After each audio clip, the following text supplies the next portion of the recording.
There we go.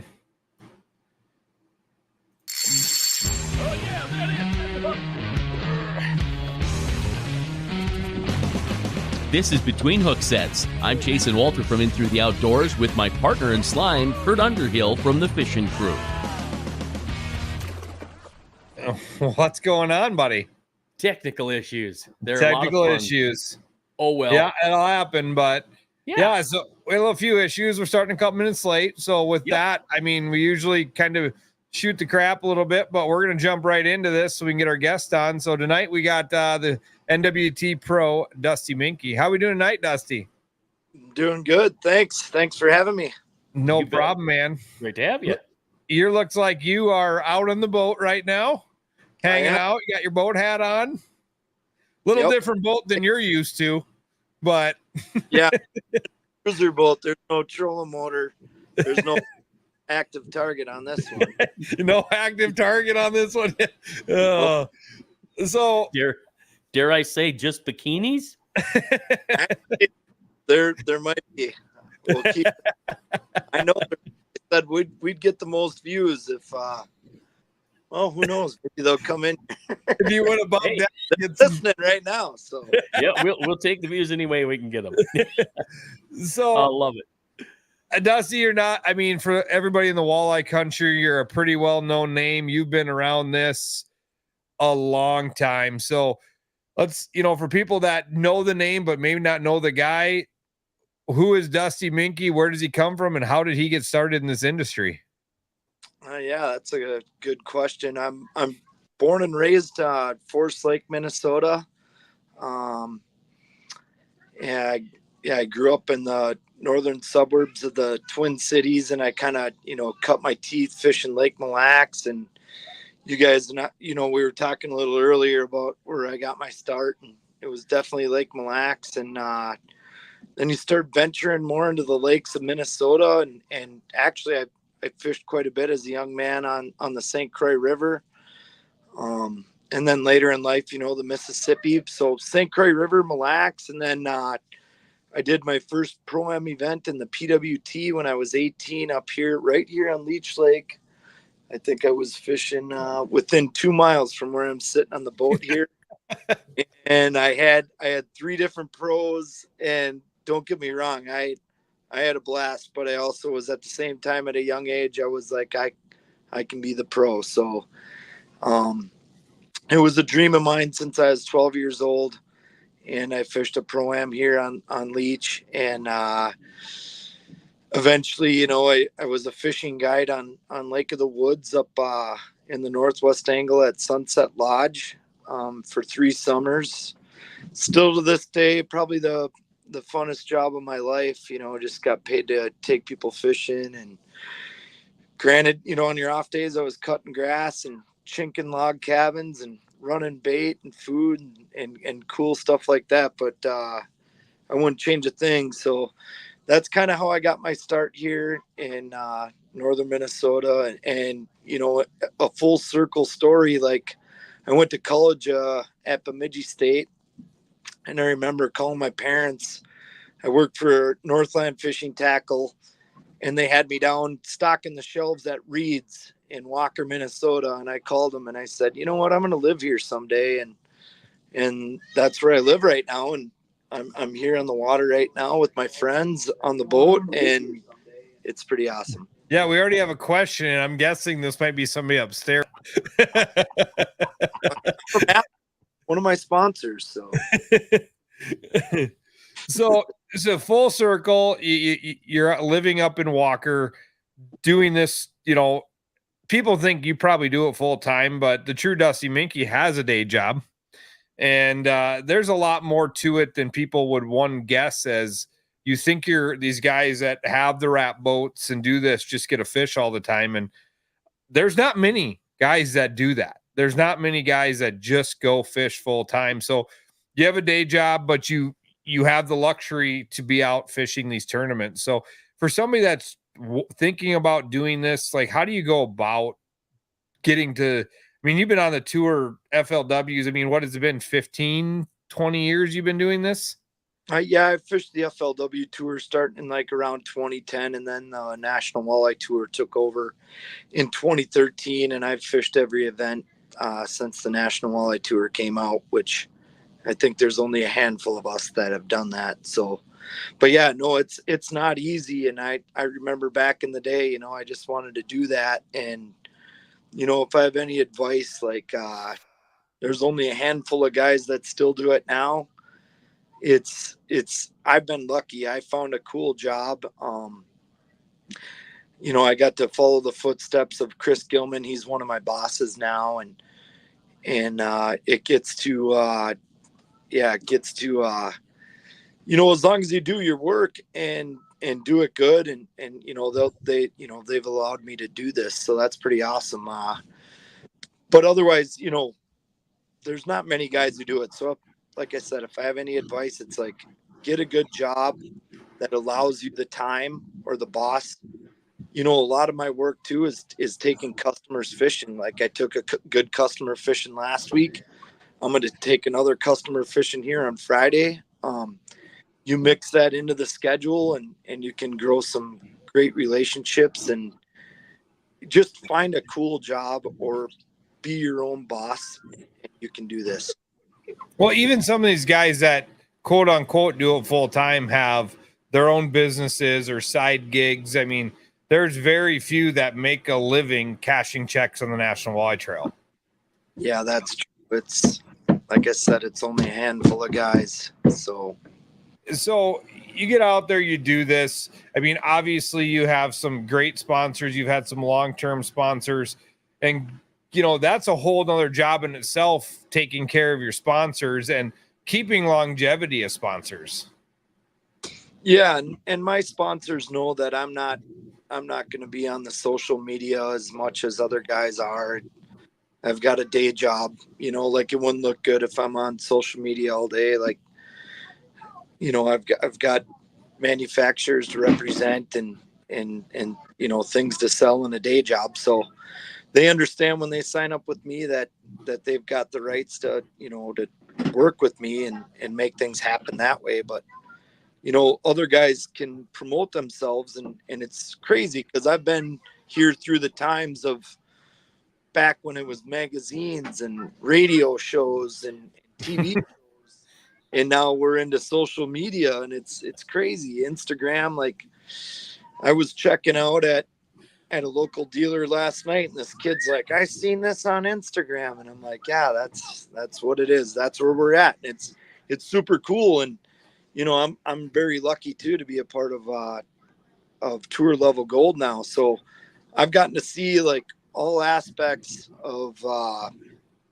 how things have changed over the years. When I went to college for you know, media marketing, and it was all magazine, print, radio, things like that. And things have evolved now. You know, it's YouTube, it's Instagram, it's Facebook, it's social media. It's crazy. You know, it's actually pretty cool how you can do something yesterday and it's posted and it's talked about, you know, before it took a couple months or, you know, weeks or half a year to get something out there into the public. Everything's instant. Talk about, you know, in the earlier days, this was, I think, just a few years ago, you and Jason Mitchell did a deal, and now, you know, now you've moved on, and you've got a couple of pals in the NWT, and then Tour Level Gold. What an awesome rise to, I guess you'd have to say, stardom to a point, because you're a star to those who follow you. Yeah, no, I've been very fortunate over the years. I've just been lucky. I've always worked hard and just been by the motto, you know, like treat people how you want to be treated, you know, be happy, have fun, you know, and to be contacted back a few years back by Jason Mitchell to film a show, and him and I have grown to be great friends. Actually, some cool stories, like he was staying at my house and he's like walking around my house and he looked at my Wi-Fi password and he's like, that's your password? And I'm like, yeah. And he goes, that's my same password to everything. And I'm like, Working in the IT security world, he shouldn't be announcing that, and it shouldn't be all his passwords. No, like, yeah, probably take that now, but like, or change maybe. But and then I kind of looked down at his shoes, and it was like, oh my! And then we started telling each other stories. It was like a couple of long lost brothers. I love fishing with that guy. We have a lot of fun together. Like whenever he calls, I'm like, oh yeah, when you coming? Let's go. And then a crazy story that people might not know is back in the day, Dwayne Helm was a young man, like 16, and I was fairly young. I think I'm about 10 years older than him. But we were down fishing, Oahe there at the Oahe Dam and intakes and stuff. And he was in a smaller boat with some friends, and he's like, "I'm gonna teach you how to fish around here." And I'm like, "Okay." I'm always this kid like knew what he was doing, and I'm like watching him. I'm like, "Okay, what?" Oh, I'm listening, or whatever. And he showed me some cool things, and I met him at the boat launch and met with his friends and stuff, and just shook hands, gave him my number, and we stayed in touch. And years kind of went by, and he's like, I want to be on your fishing team someday. And I'm like, you will be. And he's like, well, how do I get there? And I'm like, well, start winning a few tournaments, just stay in touch with me, and we'll be there someday. And all of a sudden he was persistent, and he won the Gov Cup, and like, guy's on fire, like he's a stud. Yeah, 3 times. And right. Yeah. So anyway, he's like, are you ready for me? And I'm like, oh yeah, we're ready. You can come play. And he came up to Sakakawea, Shimoda and Hoyer and I. And Hoyer's been him and I have been buddies, and we've traveled for years, so. And I'm like, hey, I'm letting this guy come and fish with us. And they're like, yeah, that'd be good. And he fished his first MWT there at Sakakawea, and we went 112 miles to our first spot, and it was like, not a problem. I'll do it. And he won. So we've been together ever since. And John and Bill and I, like, it's just kind of how we rolled. We're pretty easy going, and it was kind of a cool story with Dewey, how that all worked out when I met him, and where we're at today. It's pretty sweet. Well, that's kind of a crazy story. I guess I've known Dewey. I mean, I remember watching Dewey, crawl, walk, run through my circuit and coming up to the Gov Cup and then going to do that, and kind of the hometown hero boy, and I never knew how the relationship started. I didn't know how the relationship started. So that's a pretty cool story. And that's pretty awesome to hear that, that was how it started. Some kid on the water going, I'm going to show you how to fish this body of water. And then now your partners on the end, your teammates on the NWT. That's a pretty sweet story. So, so going into, we got a couple questions. That's a Between Hooksets mug. And then there's a question. How many claws do you have in that cup, Dusty? It fits about 1.5.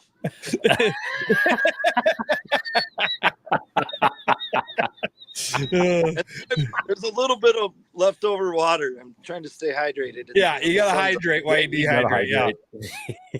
But so going to this tour level gold. I mean, first year I was like, I'll be honest with you, I watched and I'm like, you're the guy in the background, and I'm like, I kind of feel bad. Like, I love Dusty. I've known you a long time. I want to see him on there. And I was kind of a little bummed the first season. You were just kind of the guy in the background. And then when I heard you and Billy were getting on there, I was like, yes, I love this deal. And, how has that been? How was last year kind of just being the background guy and then leading into this year filming on it? Yeah, that's a great question. You know what? It's something, that, like John and Dewey and I kind of talked about. And I'm like, God, how, with all the social media now and YouTube, and you see, in the bass, like I love watching, like, Brandon Palunik and Cooper Gallant and good friends with Gussie. And you see these guys with their success. And I'm like, guys, just being in a marketing media background. I'm like, this is the future. And I would talk about it like, man, how sweet would it be to get like a college intern or team up with somebody, and and I'm just throwing it around, but I just never had the time to dig into it and do it. And I'm really proud that John and Dewey like maybe listen to that, or I'm not taking any credit by any means, but like I just think it was at a time in our life where something in the walleye world needed to happen, like it was in the bass, right? So it's a great idea. Those guys, they took over, and John's had a very successful career the last couple of years, and he gets it, and same with Dewey. Like they knew that to grow their sponsorships and to get that sort of recognition and following, that you need to do something like this. So for them to ask me, so yeah, it was kind of weird being in the background of it, but at the same time, I have a full-time job, and it wasn't in the cards for me that year, and I'm just glad they did it and got the following that they did. And I got to be a little bit of a part of it. And then when they asked for me to do it this year, I was on board. And for our old buddy Bill, and Bill is one of my best friends, and I think it was very cool to bring us and kind of see a little bit of, it sounds weird, but a little bit of old school, and it's pretty cool. So I've really enjoyed it. The guys they got filming us, it's pretty, because I'm the type of guy that doesn't want too many distractions. I'm already distracted enough. So when you put a camera in your boat, or you got to press a button on a GoPro, it's just another thing to think about doing. But it's actually been pretty painless and pretty awesome. And the response and all the people reaching out, it's really cool. So it's and like you bring a good point up, because after we started this, people are like, hey, we want to do this for the tournament, we want to do that, and we got GoPro lives. And I'm like, that sounds great, but there's a lot more to it than just putting a GoPro live on your boat. And there's a lot that goes into this. When we started this, I started filming with my laptop and a cheap webcam, and then now I got mics and I got soundboards. And I mean, you got interviewed at the Gov Cup last year, and it was just no mics, no nothing. And now we're soundboards and microphones hanging everywhere. And there's a lot more than just putting your camera up and going. And especially with the level of production that you guys are putting in, that's getting put into tour level gold, there's a lot to that. And we're definitely not the production guys. We can hit a button and go live. We can put up some cameras. We're learning.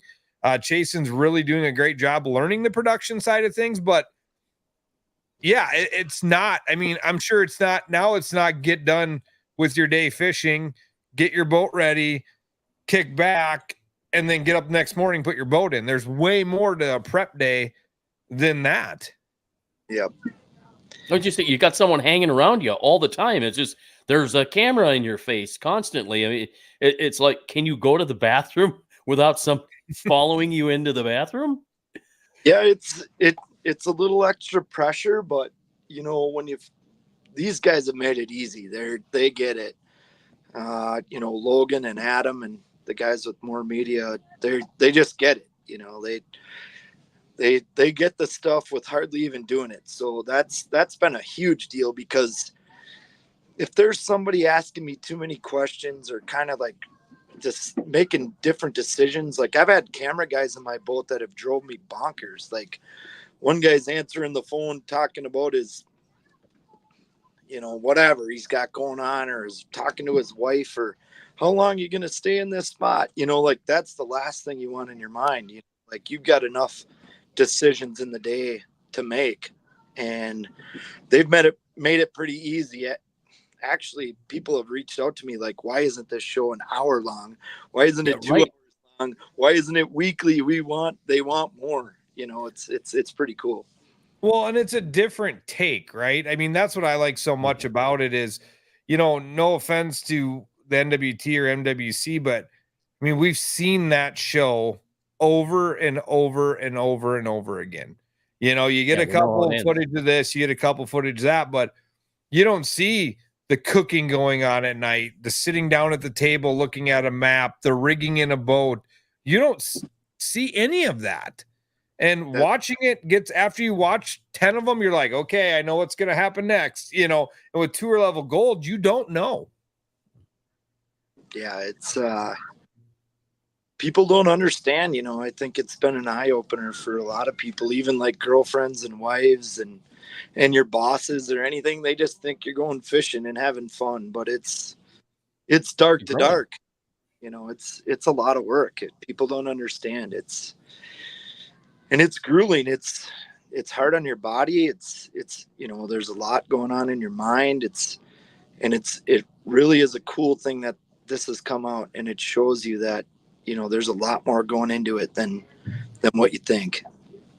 Yeah, whether it's a bad fuse, a broken wire, you know, a power pole that somebody didn't put up, whatever it happens to be, you know, or like John's, you know, some bitch. I don't know, was that concoction he was making. I don't remember if it was for breakfast, but it looked like it had everything in it from the last 3 meals, but maybe not. It looked really good. It was, and we don't do a big breakfast. It's like grab a cup of coffee, grab a Cliff Bar, you know. But that was like prime rib, walleye. We'll do real good for the first 2 or 3 nights of cooking meals and using like the Traeger. John carries a pit boss in his truck, which is pretty cool. And the guy's a heck of a cook. And then we have a heck of a, you know, crew that kind of comes with us. You know, we're pretty lucky, you know, like Dewey's wife and his parents, and it's a process, and we've got it kind of down, I think, pretty good. And but at the towards the end of the week, it's leftovers, and it's kind of mixed together, but it's still really good food. Yeah, when you get to tournament day, nobody wants to cook.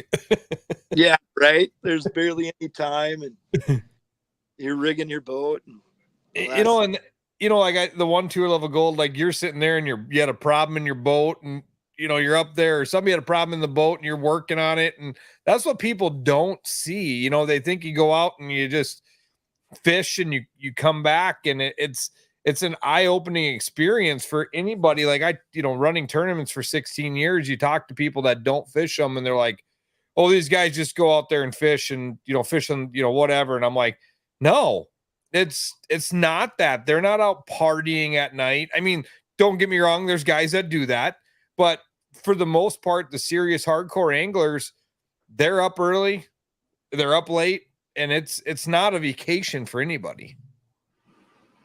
No, like, that I'm still dealing with problems for Lake Erie. My boat is not 100%, but it's working. You know, people don't know that, you know, like there's still broken parts on there, but it's working good enough to keep it going, you know. And luckily we travel with enough guys, and there's always some support around. Like what's amazing is the people that come out of the woodwork to help you wherever you're at, no matter if it's the guys you're with or a friend of a friend, or even a different angler. You know, for example, I at Red Wing, I broke down 40 miles south down in Wabasha, and you know, this guy came out of the woodwork at a marina and tried to help fix my boat. It was broken.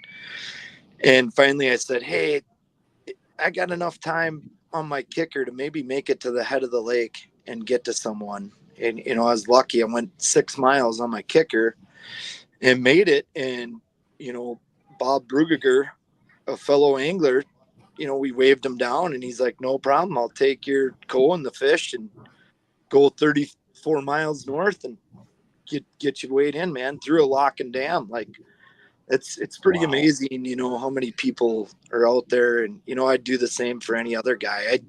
Unfortunately, I had to have the same thing happen at Erie.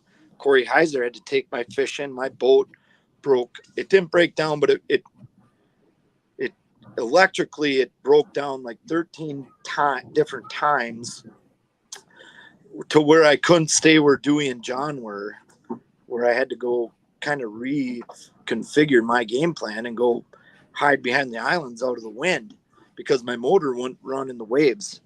So then when I went to go in, it kept breaking down and breaking down. And I just kept looking at my coin and I'm like, we're going to make it. Don't worry. We're going to make it. And finally I just threw in the towel and I was like, I waved down Corey Heiser and he grabbed my fish and made it in, so it was, it's never not easy. It's any boat too, a new boat, an old boat, like things move. Nothing's really, oh, hey, we tested this thing in 8-foot waves. Here you go. It's not that way. Maybe they did for 2 minutes and then they're back in and they're not out there for an 8-hour day and that stuff, and that's the thing. And you have to deal with adversity out there and overcome it. And that's 90% of the battle. We had a guy on our show tell us that, fishing and fishing tournaments is, 70-80% mental, and the rest is, it's right here. And the rest is your talent, because you got to keep your head in that game when that stuff happens. And, in dealing, the co-angler in your boat, you got to keep them, on the same program and page. But going into that Lake Erie thing, I mean, that kind of changed the whole game of nobody thought we could forward face in big wind. And nobody thought, I was like, there's no way on Lake Erie forward facing is going to win this thing. And it does. And I got to give my hats off to Dewey and Hoyer, because they're, some of the best at that there is. And going into that, was that your mindset? Like, this is going to be one forward facing, or like, yep, I'm going to get back to my trolling game and I'm going to be there? That's another great question, Curt. Like I want to be casting, but I'm so a bit of old school that you go to Lake Erie and it's trolling, right? And just talking to friends and people that were out there, like, oh, we tried, it doesn't work. Well, you didn't try that hard because you were catching them trolling. You didn't dedicate the whole time to casting. One thing you have to know with the forward facing sonar is, if it isn't a river or if Lake Pepin comes into effect, if you can watch the forward facing sonar, the stats prove that's what's going to win. Look at a troller on Oahe or Sakakawea. Yeah, you might take the top 20, but you're not going to take the top 10. You might, but it's just statistics. If there's no current on Lake Erie and you can cast at a fish, and I didn't get the confidence in casting. I wanted to, I didn't. Unfortunately, I had a couple of good days trolling. So I was like, I'm just going to go troll. And part of me too, like, I'm kind of a nice guy. Like, my co-angler's in the back staring at a stick, or, it's just not, I'm like, well, we can do 4 lines in the water. But now you look at the stats, you look back at the tournament, you're like, shame on me. I didn't, the second day I casted and I didn't do better, but I casted and I did fine. It's just getting that confidence in it, taking that step. It's so hard. Like, I might've been one of the first guys to have forward facing sonar on my boat, but I'll be honest, I'm still learning it. There might be a kid that's 18 or 20 that steps in that's probably better than me because he played more video and he has more time on that. Well, yeah, I think that's a big thing right there. You said is, you just because you buy one, and that's a big, the hatred of the forward facing sonar in the world. Just because you buy one doesn't mean you're catching fish using it. No. You have to learn to use them. And if you think you've got it mastered, you're going to have an update or whatever that comes to those things. That is, that's another battle in itself, is learning electronics anymore. It's a nonstop battle. Yeah. You almost have to practice. You have to practice all the time if you're going to make that thing actually work for you, because that whole live sonar is targeting the fish you're looking for. Trolling is covering water and by chance catching a fish you drove by. They're just two different kinds of fishing. And I think there's a lot of people that just don't understand. I know Randy Blockett just won't leave it alone. He likens it to spotlighting, and it's just not spotlighting. But there's a trick to it, and it takes it takes a lot of work, and I struggle with it. I've been using it since 2022, 21. So, it's not like I fish a lot either, but I use it more than I fish. So I have an easier time understanding what I see, but now I've got to learn to fish it. And that's where you guys get in the practice, and you're out there doing it all the time. So I got a good question for you based off of this. So you've came up for a long time fishing this well before forward-facing sonar. Do you think it's made the game easier, tougher, or the same? Good question. That's another good question. It's made it easier for some, and it's made it a lot tougher for others. I honestly think I wish I was kind of born back during the PWT when there was less electronics and more skill, if that makes sense. Yeah. I think I would have shined then. But I'm also not the guy to sit back and not learn it. I came close to winning the championship on Devils last year with it. Mm-hmm. So, and just guiding here on Leech last week, I wouldn't have caught any fish if I didn't have it. So it's love and it's a hate. I honestly think it's helped me. I just have to get better at it, and it's the guys that have more time behind it. You can see in the stats that are doing better. That makes sense. It does, but you even go back to the question, you look at this, right? Before forward-facing sonar, there for a hot minute, Corey Springle was the untouchable guy in the circuit. I mean, yep. He was, and that you can go back as far back as you've been fishing. You can pick a guy every couple years that has been the untouchable guy, and it's ebb and flows, and it's and yes, you said go back to PWT when there wasn't electronics. It took the skill, but there's a different skill level now running electronics. So it just takes I don't know if it takes the fishing skill out of it because you still got to catch them. But it's a different skill. You're right. It's more honing your skills maybe than a different skill. Yeah. Yeah. And I've traveled with Corey, and he's a heck of an angler. And it's what's going to happen though too. And I already see it. These fish are catching onto it. If you listen to other podcasts, some of these Japanese anglers talk about how they don't catch them as good with the forward-facing sonar back at home. I see that same kind of trend happening here. Not that these fish have very big brains, but they do know something going on. Like when I'm ice fishing on Red Lake and with Jason Mitchell last winter, and he has a Vexlar down, and I've got my active target down, and he catches 5 to my 1. In 10 feet of water, those fish know what's going on. They're swimming into a zone that doesn't feel right. It's like you and I walking into a back alley with people, like it's a spotlight, and you're like, nah, I don't want to be in that spotlight. Yeah. And you get shot just like a deer in the headlights. Like they know that's not right. We know fish doesn't know that. So at some point it'll take a turn, and lakes are getting clear.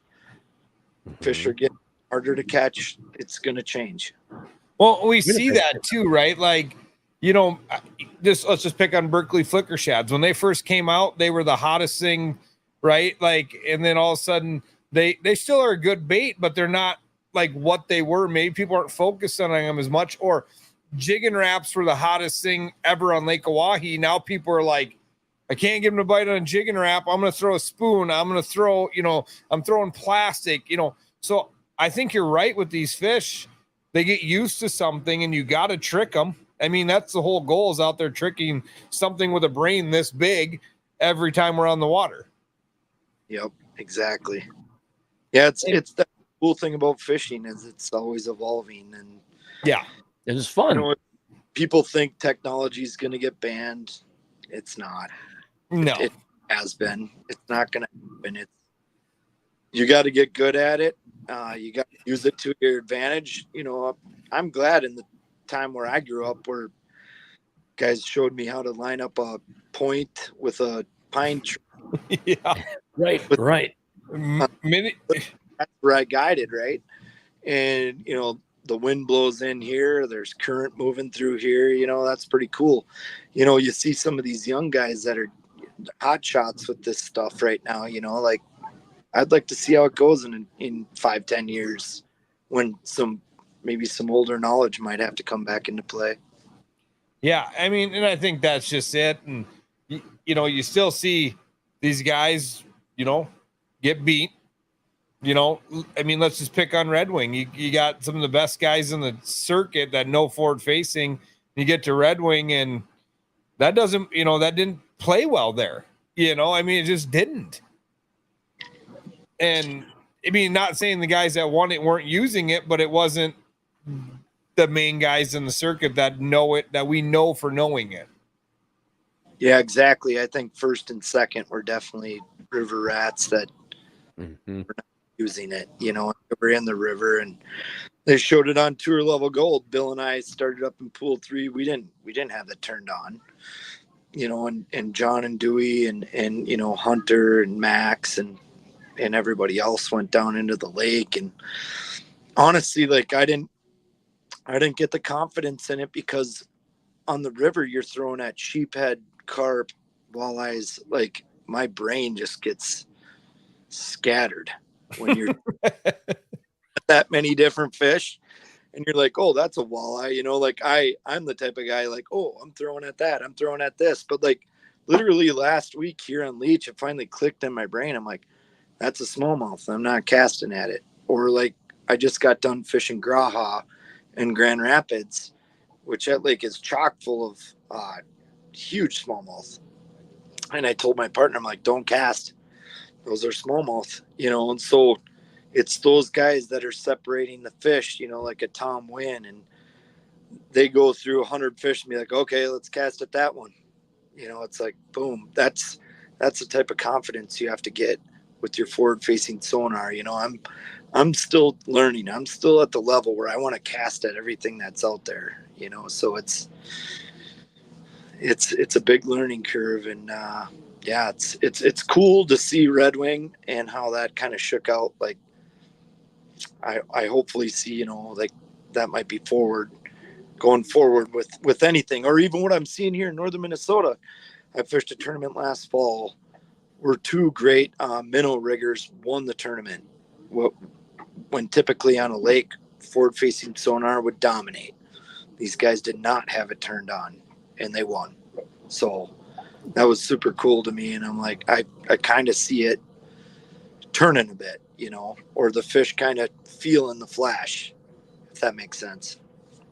Yeah, and some of these guys, I mean, Garrick McCumsey just got his new boat rigged, and he's got like 7 or 8 live scope transducers. And I asked him one day, I said, if all of them ping at the same time, does that fish just come up a fish taco? It's like ready to eat. like is that thing just gonna come up ready to eat? Because there is no way anything is swimming through if everything goes off at one time. Yeah, actually, my friend rigged his boat, so I got to take a look at that thing. I might have clipped a few wires. Good, yeah. Trust me, he doesn't need any help messing stuff up. You don't need it. Yeah, no, I looked at that rig and wow, yeah, there's a lot of stuff going on, but he understands, you know, that's where we're at. You use that stuff at your advantage, you know, it's crazy. Well, he's been a big electronics guy for years, and he got hung up on do you remember Genetrons? Did you ever get around the Genetrons? Yeah, I used to run like that, or a Cytex it was called. Yeah, so there was a point probably not even 10 years ago that he'd tell me, if you see a Genetron, buy it. I don't care what it costs. Buy that thing and I will buy it from you. And he still has like 4 or 5 sitting on the shelf in his garage because he believed in that Genetron. And that was a multi-transducer unit, you know, and I say Genetron to people and they look at me like a deer in the headlights because they don't even know what the heck it is. And I remember when he first put Lowrance HDSs in his boat, and then he finally took the Genetrons out because he was confident in him. He wouldn't do an update on his Lowrances because he knew now that he could trust these, and he wasn't going to do an update to make sure he couldn't trust them. I mean, but now he's kind of evolving, and he's learning that we got to evolve, we got to follow along and do these things. I just don't know if he went a little too overboard this time. But if you know Garrett McCumsey, you know that the dude owns a pontoon with dual 500s on the back. I love overkill. So you mentioned Hunter, and I don't want to go away from you, but Hunter Nitty has been on fire this year. What are your thoughts about Hunter? He's a heck of a fisherman.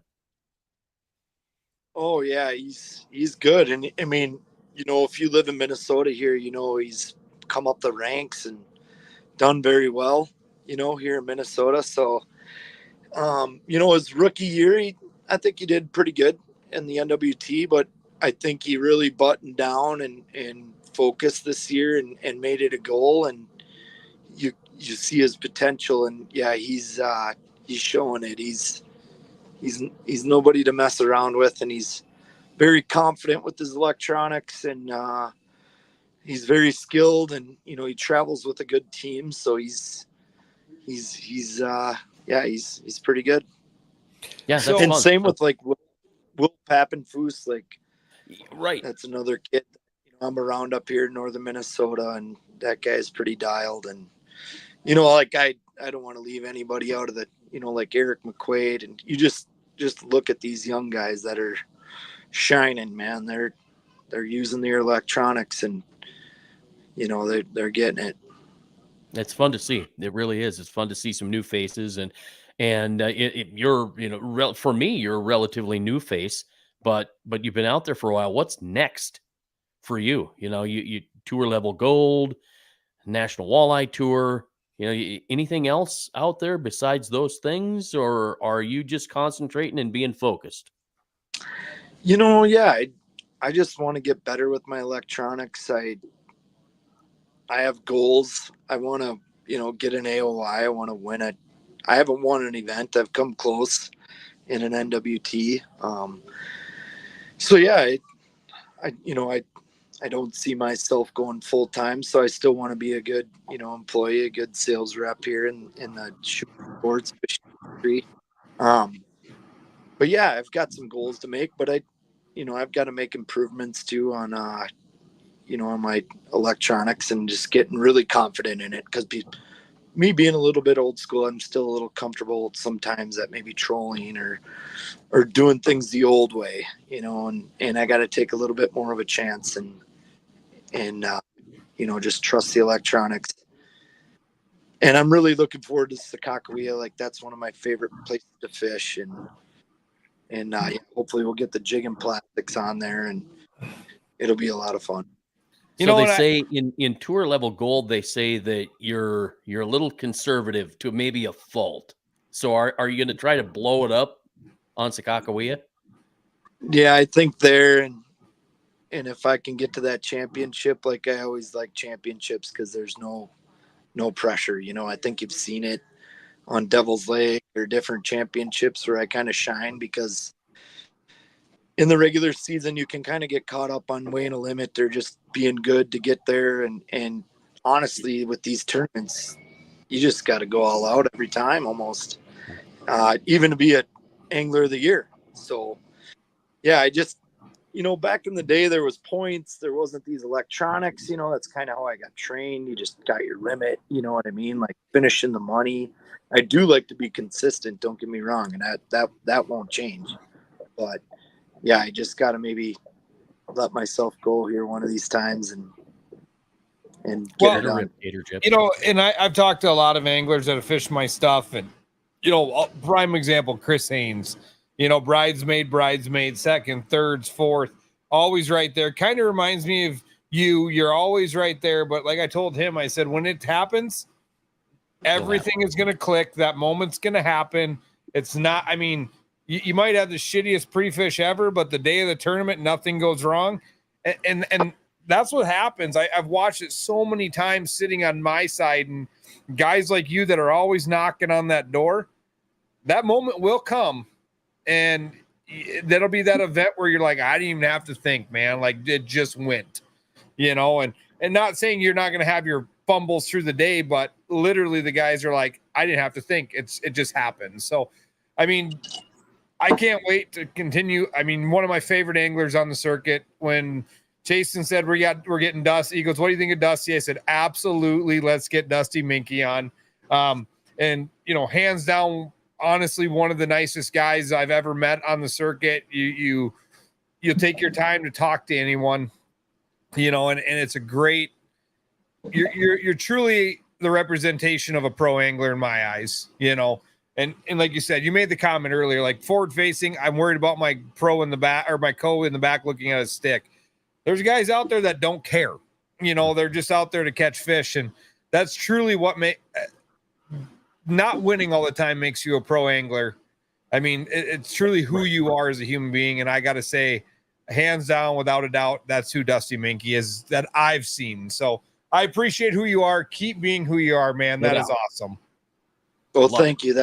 That means a lot. And yeah, I want my co-anglers to leave the boat and want to come back, and I truly think they do every time. So I'm out there trying to have a fun time and trying to do it right. And I think it's going to come down, pretty soon here. It's going to happen. Everything's got to click.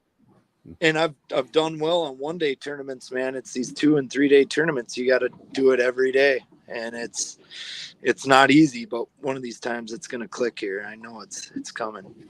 No Absolutely. And before we get going here, I know we kept you a little longer than we wanted to. Your White Claw's probably getting a little light there. Who helps you get down the road? You want to shout out to anybody that helps you get down the road? And because I mean, it does, like you said, you got a day job, but this doesn't happen without great partnerships. Well, yeah, thank you for that. I've been fortunate over the years, and the big thing is my job and the company that I work for, North Country Marketing, gives me the time off and the time to do this, and my customers understand it, and it's cool that everybody's kind of a fan, and I get to take some of them fishing, and that's a huge thing, so let me ask you this before you go and do it. If you take your customer fishing and you have a bad day, are they just all over you, like just won't razz the hell out of you? I thought you're a pro. Yeah, like one of them came with me last week pre-fishing for Graha, and we didn't catch a whole lot of fish, but he's like, holy moly, you opened some eyes to me with this active target.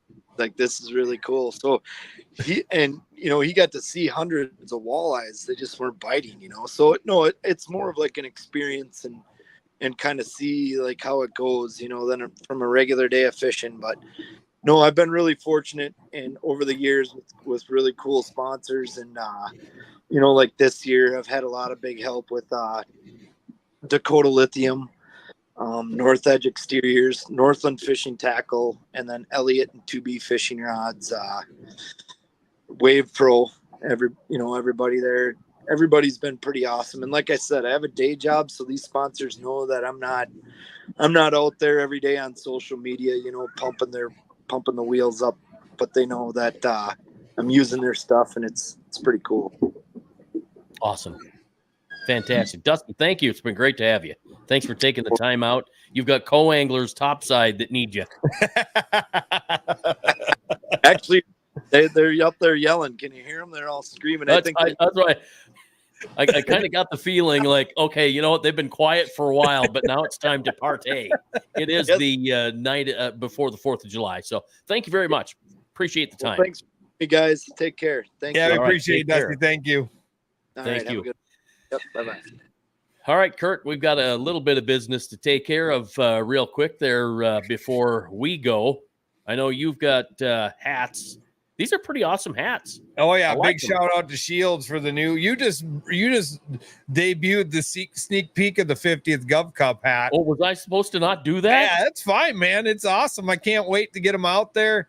Probably one of my favorite hats we've ever done. So big shout out to Jenna and and Caden and Tyler and Ben and all the people at Shields that have made this happen. I'm so excited.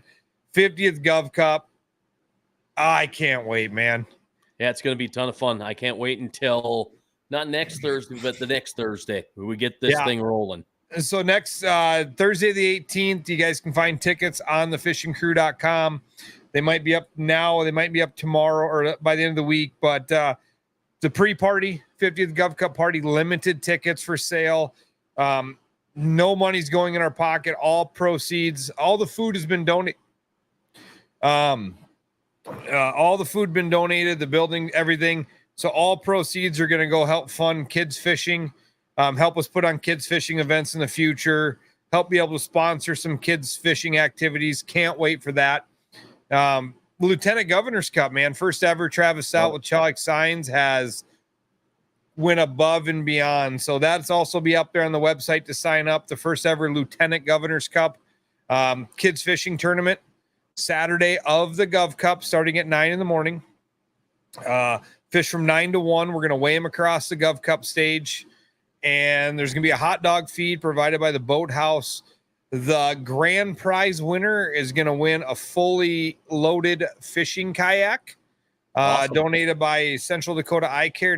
Dr. Nick Marceau is going to have a Helix 5 donated by Downs Marine. We have a ton of prizes coming from this. All the local and all our sponsors have stepped up. Berkeley, and we'll get the flyer on next week so everybody can see it, because it's just a boatload of sponsors. I don't want to miss anybody, but Travis has done an amazing job with this. Let's get the kids there. Let's get them fishing, feed them some hot dogs, and they can watch the first day of the weigh-ins, which is going to be pretty awesome. Awesome. Fantastic. All right. 4th of July tomorrow. Happy 4th of July to you. Don't blow your fingers off, Jason. That's right. All right. We'll see you.